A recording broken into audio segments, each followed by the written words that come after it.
అనకాపల్లి జిల్లా ఎస్ రాయవరం మండలం బంగారమ్మపాలెం గ్రామంలో మోంతా తుఫాను ప్రభావిత ప్రాంతాల్లో హోంమంత్రి అనిత పర్యటించారు. ఇంటింటికి వెళ్లి మత్స్యకారుల యోగక్షేమాలను అడిగి తెలుసుకున్నారు.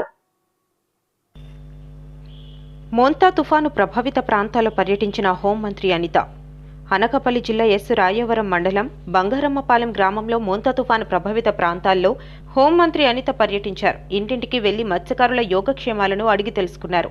పడవ ప్రమాదంలో మరణించిన మత్స్యకారుడు సత్తయ్య కుటుంబాన్ని పరామర్శించారు. అనంతరం కుటుంబానికి 50 కేజీల బియ్యం, కందిపప్పు, ఆయిల్, ఉల్లిపాయలు తదితర నిత్యావసర సరుకులను పంపిణీ చేశారు. గ్రామంలోని మెయిన్ రోడ్ సమస్యను అనితకి గ్రామస్తులు విన్నవించగా తక్షణమే ప్రతిపాదనలు తయారు చేయాలని పంచాయతీరాజ్ అధికారులను ఆదేశించారు. అలాగే ఎన్ఏఓపి ప్రహారీ గోడ వలన ఇబ్బంది పడుతున్నామని హోంమంత్రికి గ్రామస్తులు తెలియజేయగా తక్షణమే బంగారమ్మపాలెం ప్రజలకు ఇబ్బంది లేకుండా సమస్య పరిష్కరించాలని అధికారులను ఆదేశించారు. సోలార్ ప్యానెల్ ద్వారా చేపలు ఎండబెట్టుకునే విధంగా ఏర్పాట్లు చేస్తున్నామని, డ్వాక్రా మహిళలతో పైలట్ ప్రాజెక్టుగా సోలార్ ప్యానెల్ ద్వారా చేపలు ఎండబెట్టే ప్రక్రియకు శ్రీకారం చుడతామని అన్నారు. తుఫాను ప్రభావంతో దెబ్బతిన్న ఇళ్లను పక్కా గృహాలు మంజూరు చేస్తామని చెప్పారు.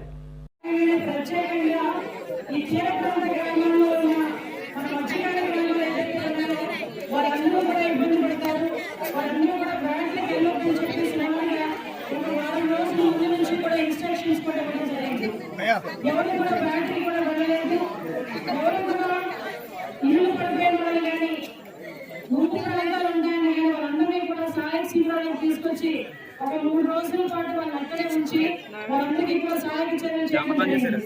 అయితే ఇప్పుడు విషయం ఏంటంటే బంగారమ్మపాలెం గ్రామంలో ఆ చివరిన ఒక వాటర్ ఉంటే కూడా స్టాగ్నెంట్ అయిపోయి చాలా మంది ఇళ్ల మీద వాటర్ వచ్చేస్తుంది.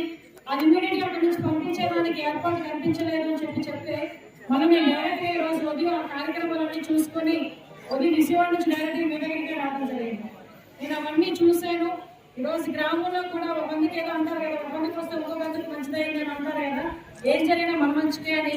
ఇందాక ఆ విలేజ్ దగ్గర నుంచి అక్కడ నుంచి నేను కావాలని నడిచేలా ఆ మెయిన్ రోడ్డు మీద కొంచెం చాలా ఇబ్బందిగా ఉంది. ఆ మెయిన్ రోడ్డు మీద కూడా వాటర్ ఉందా కూడా అక్కడే నిలబడిపోయి చాలా మందికి ఇబ్బందులు గురవుతున్నారని చాలా మంది మహిళలు నాతో వచ్చి చెప్పారు.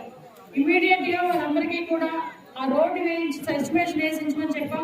నాకు 15 రోజులు టైం ఇవ్వండి, డెఫినెట్ గా అక్కడ ఎస్టిమేషన్ వేసిన దాని మీద శాంక్షనింగ్ తీసుకొచ్చి రోడ్డు కమ్ డ్రైన్ వేయిస్తానని చెప్పడం జరిగింది. అదేవిధంగా ఈ వాటర్ ఏదైతే ఉందో ఈ వాటర్ కూడా ఇప్పుడు నేను ఎన్ఏఓపి దగ్గరికి వెళ్తున్నా, కలెక్టర్ గారు నేను కూడా ఎన్ఏఓపి దగ్గరికి వెళ్తున్నా. ఎన్ఏఓపి చుట్టుపక్కల ఉన్న గ్రామాల్లో రామగిరి కానీ బంగారమ్మపాలెం కానీ ఇక్కడ ప్రాబ్లం అయితే జరిగింది. అది ఇమీడియట్ గా దాన్ని రెక్టిఫై చేయమని ఎన్ఏఓపి అధికారులకు ఆదేశించడానికి వాళ్ళ దగ్గర కూడా వెళ్ళి మీటింగ్ కూడా ఏర్పాటు చేసుకుంటూ మేము ఇక్కడ నుంచి మీ దగ్గర నుంచి వెళ్తున్నాం. ఇంకొకటి ఏంటంటే ఈరోజు సహాయక సంఘాల్లో ఉన్న వాళ్ళందరికీ కూడా ముందు 5 కేజీల బియ్యము, అదేవిధంగా మిగతా నిత్యావసర వస్తువులు ఇవ్వండి అని చెప్పి ముందు ముఖ్యమంత్రి గారు చెప్పిన తర్వాత మళ్ళా ముఖ్యమంత్రి గారు అన్నారు ఎక్కువగా నష్టపోయింది మత్స్యకారులకి సంబంధించి వేటకి వెళ్ళిన వాళ్ళు కానీ వేట నుంచి వచ్చిన తర్వాత చాలా మంది తట్టలు పట్టుకుని బజార్లోకి వెళ్ళి అమ్మే వాళ్ళు కూడా చాలా మంది ఉంటారు. అంటే ఇలాంటి వాళ్ళందరినీ కూడా ఆదుకోవాలని మత్స్యకార ఫ్యామిలీస్ ఏదైతే ఉన్నాయో వాళ్ళందరికీ కూడా డెఫినెట్ గా 50 కేజీలు బియ్యం, 1 కేజీ కందిపప్పు, 1 కేజీ షుగర్, 1 కేజీ నూనె, కేజీ ఉల్లిపాయలు, కేజీ బంగాళదుంపలు ఇవన్నీ కూడా ఫ్రీగా మీ అందరికీ కూడా తీసుకెళ్ళమని చెప్పడం జరిగింది. దానిలో భాగంగానే ఎంతమంది కార్డు ఉంటే అంతమందికి కూడా ఆ ఏర్పాటు కూడా చేయడం జరిగింది. మత్స్యకార గ్రామాల్లో మత్స్యకారులతో పాటు మిగతా కులస్తులు కూడా ఉంటారు, వాళ్ళకి కూడా ఏదో చేయండి అమ్మా అన్నారు.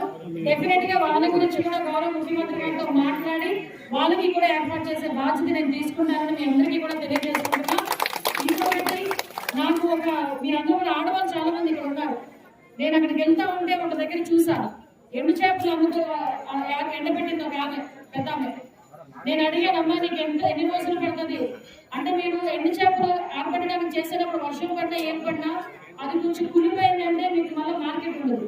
సో దానికి నేను లాస్ట్ టైమే మీరు ఎవరు అడగలే, నేనే మా స్పెషల్ ఆఫీసర్ని పిలిపించి మత్స్యకార గ్రామాల్లో ఆడవాళ్ళు ఎవరైతే ఉన్నారో డ్వాక్రాల్లోని వాళ్ళని గ్రూప్ కింద ఫామ్ చేసి ఈ డ్రై ఫిష్ ఏదైతే ఉందో వాళ్ళకి సోలార్ ప్యానెల్ ఇద్దామని అనుకుంటున్నాను. సోలార్ ప్యానెల్ కనుక ఇస్తే మీకు ఒక 10 టన్నుల వరకు డ్రై ఫిష్ ఎండబెట్టుకోవడానికి బాగుంటుంది. ఎందుకంటే ఇంచుమించుగా 4 రోజులు అయ్యే పని 1 రోజులో మీకు వెళ్తుంది. దానికి ఇసుక కూడా అంటదు. మార్కెట్ లో పండించిన వాల్యూ ఎక్కువ వస్తుంది. ఆ మార్కెటింగ్ కూడా మేము డిపార్ట్మెంట్ గా మేమే చూసుకుంటాం. మీరు కేవలం ఆ డ్రై ఫిష్ లోని జాగ్రత్తగా ఎండబెట్టుకొని ప్యాక్ చేసిన జాగ్రత్తగా పెడితే మార్కెటింగ్ కూడా మేము చేసుకుంటాము. ఎందుకంటే నేను ఎక్కడికి వెళ్ళినా కూడా చాలా మంది ఆడవాళ్ళు అమ్మ మాకు ఉపాధి లేకపోతుంది, ఇచ్చిన చేపలు అక్కడి నుంచి తీసుకెళ్లి అక్కడికి ఎక్కడికో తీసుకెళ్లి అమ్మినా ఒక్కొక్కసారి సరుకు అమ్ముతారు, అమ్మకపోతారు. మొన్న రీసెంట్ గా కూడా నక్కపల్లిలోని ఆ డ్రై ఫిష్ మార్కెట్ కాలిపోయింది, మీ అందరికీ తెలుసు. కాలిపోతే చాలా మంది ఇబ్బంది పడి ఆ మార్కెట్ వర్తకులందరూ నా దగ్గరికి వచ్చారు. దాన్ని కూడా నేను సిఎస్ఆర్ లో పెట్టించి 50 లక్షల రూపాయలు దానికి శాంక్షన్ చేయించాను. దానికి కూడా పక్కాగా ముందు కమ్మలు కాదు రేపులు వేసి వాటి మీద మీరు ఎక్కడైనా కూడా అమ్ముకునే ఏర్పాటు కూడా చేసుకున్నాం. 130 అందులో ఎక్స్క్లూజివ్ మంచిగా ఏం చేస్తారంటే ముందు యాక్టివ్గా ముందు వచ్చి చేస్తామంటారు. వాళ్ళు ఐడెంటిఫై చేయండి, ముందు ఐడెంటిఫై చేసి వాళ్ళకి ఎన్ని అవసరం అవుతాయి అంటే వాళ్ళకి కూడా సోర్స్ ఉండాలి, ఫిషింగ్ రావాలి కదా. సో అదంతా చూసుకొని చెక్ చేసుకొని మీరు ఇమీడియట్ గా నాకు ముందు పైలట్ ప్రాజెక్ట్ కింద మత్స్యకార గ్రామాలు 102 తీసుకొని చేస్తాను. మీరు ఎంత తొందరగా లిస్ట్ ఇస్తే నేను అంత తొందరగా సోలార్ ప్యానల్స్ పంపిస్తాను. ఓకేనా? మీదే లేదు విన్నారా? నాదేం లేట్ లేదు, మీదే లేదు. ఓకే, జాగ్రత్తగా చేసుకోండి, జాగ్రత్తగా ఉండండి. మీ అందరికీ మేము ఉన్నాం. గవర్నమెంట్ ఉంది, ఎన్డీఏ కూటమి గవర్నమెంట్, గౌరవ ముఖ్యమంత్రి గారు, గౌరవ ఉప ముఖ్యమంత్రి గారు, లోకేష్ గారు, మీ అందరూ ఆశీర్వదించండి. నేను అందరూ ఇక్కడ ఉన్నాం. మీరు కొంచెం అందరూ కూడా క్షేమంగా ఉండాలని మనస్ఫూర్తిగా కోరుకుంటున్నాను. Thank you.